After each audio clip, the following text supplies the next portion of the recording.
Mais chaque chose en son temps, parce qu'il y a d'abord à faire évoluer la population et qu'on garde de force dans l'ignorance. On lui raconte toutes sortes de choses.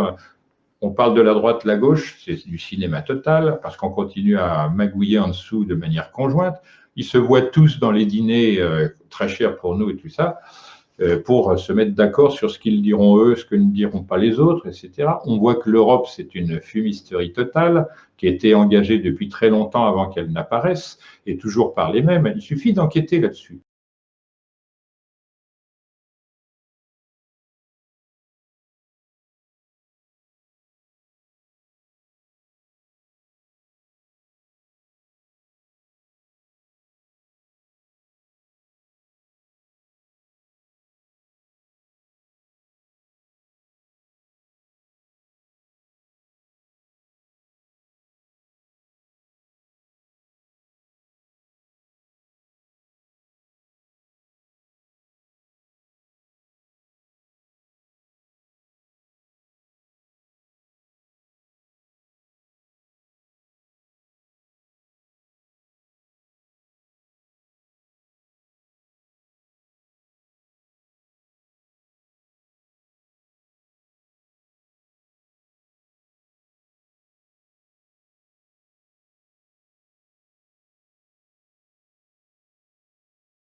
Et il y a une chose aussi qu'il faut que vous...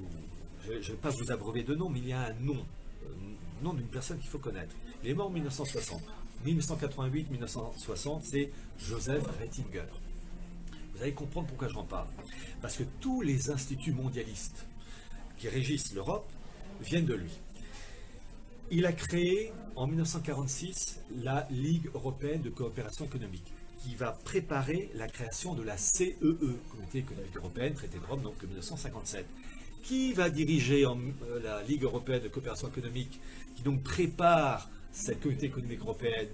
Edmond Giscard d'Estaing, le père de Valérie. Ah, vraiment une aristocratie. C'est lui qui va créer, favoriser la création du mouvement européen pour unifier l'Europe, dirigé par un Anglais, Duncan Sandys, qui était le gendre de Winston Churchill. Et c'est lui, toujours Joseph Ratzinger, qui va lancer, en liaison avec Winston Churchill, le fameux congrès de la Haye de mois de mai 1948, qui lance vraiment la construction européenne. C'est lui qui dirige tout ça. Et c'est toujours le même Joseph Ratzinger qui va créer le Bilderberg, ce groupe élitiste de la haute finance, qui permet de régenter nos vies. Voilà. Et donc, il faut connaître ces gens-là, parce que pour combattre les maux actuels,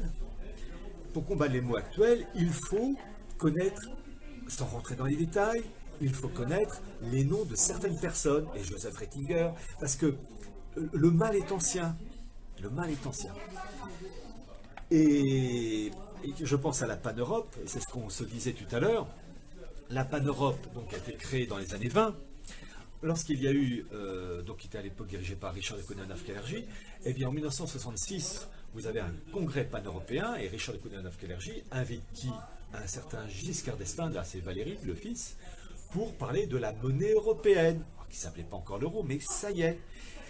Donc c'est ça que j'essaie de montrer, c'est que vous avez une oligarchie française, allemande, italienne, anglaise. Alors, la priorité c'est la City de Londres, c'est le monde anglo-saxon, qui impose ses vues au pouvoir politique. Et les guerres mondiales, la première et la seconde, ont été d'excellents outils pour casser les peuples, pour créer des zizanies et imposer des mesures supranationales. Au lendemain de la Première Guerre mondiale, la SDN, Société des Nations, ça a échoué temporairement, puisqu'on est passé après la Seconde Guerre mondiale à l'ONU. Donc on crée par étapes des chocs qui permettent de rebondir à une étape supérieure. C'est le principe maçonnique, ordo ab chaos. On crée un désordre qui permet de rebondir à une étape supérieure en vue d'une gouvernance mondiale, d'un monde unifié et d'un monde asservi au monde de la finance.